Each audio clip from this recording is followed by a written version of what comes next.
I'm continuing our conversation with Jack Tilley, and today we're talking about, lessons learned from his podcast. Jack is the 12th Sergeant Major of the Army and the co-founder of the American Freedom Foundation. Well, Jack, as you talked to us yesterday, you have a very successful podcast. You've talked to a lot of very interesting people, but I'm always curious, like, what you're learning through these conversations. What are you learning about leadership? Well, one thing we've had the chief of staff of the Army on, we've had FORSCOM, we have a lot of very senior leaders. And what I'm learning about leadership is everybody has the same issue. Everybody wants to do all they can to help and do all they can for the veteran community, whether or not you're on active duty or you're a veteran. So we're all really a pretty small family. If you look about 17 million, or like I said, I heard 20 million and 17 million, but really a small community that wants to help each other in any way we can. Mm-hmm. And how about taking on challenges? Well, I take on challenges all the time, and I think to be successful in life, you got to take on challenges. There's a lot of things that people struggle with, and they really just don't want to do. And I think you just got to dig right in there and do the best you can to accomplish your mission.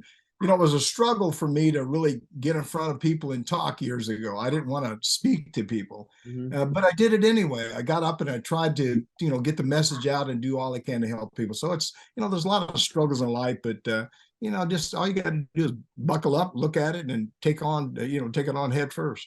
Well, no doubt your guests have talked about their individual transition story. So I'm curious about, what they've had to say about owning their own journey and sort of really it being on them. Well, the one thing about it, I think that people struggle with the fact that they have to get out of the service. We always talk about when you start that process, and I always say about 2 years, but I've heard 3 years because that 2 years comes pretty quick. The one thing is, I think what they struggle about is just moving back into the civilian sector.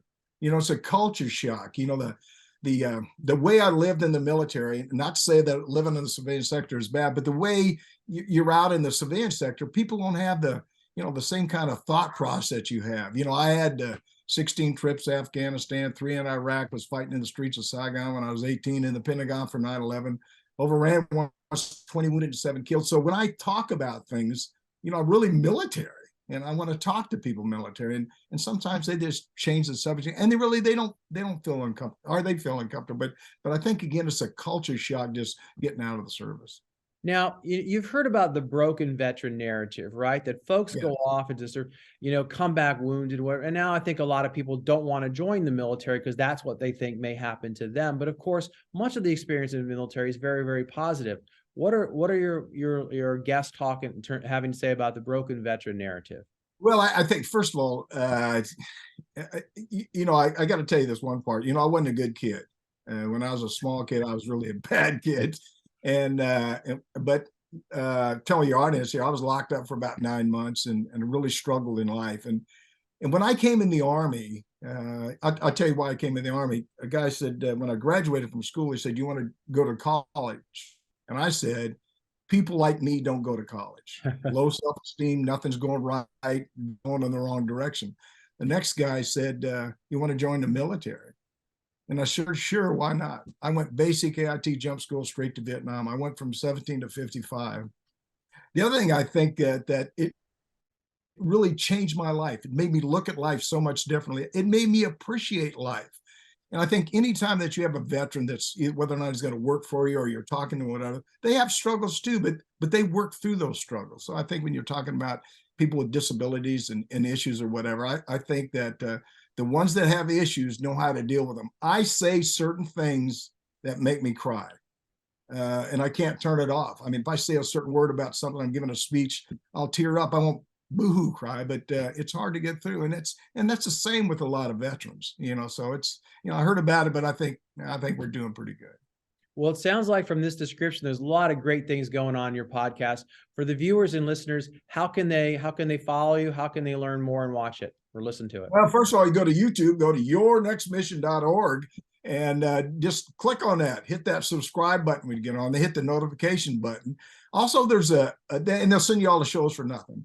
Also, there's a number, 844-424-1134. If you have a recommendation or a suggestion that you want on the show, tell me what it is. Tell me how we, not me, but how we can help our veteran community, because myself and Ted Hacker and all the people that work on the show have dedicated their lives in making sure that we do all we can to help our veterans and their families wherever they are. And I know you have a growing LinkedIn presence. How can folks follow you and then interact with you? Hey, Jack L. Tilley, just go to LinkedIn. Jack L. Tilley is if you're a veteran, I'll click. And even if you aren't a veteran and you're helping that veteran community, I'll follow you, or I'll click on it, make sure you follow me. But we want to build a number that we have 30 or 40 or 50 or 60 or 70,000 people together. We can make a difference in this country for our veteran community, just like you're doing. Yeah, thank you, Sergeant Major. Thanks so much for being with us. Hey, thanks a lot. Appreciate it. Hooah!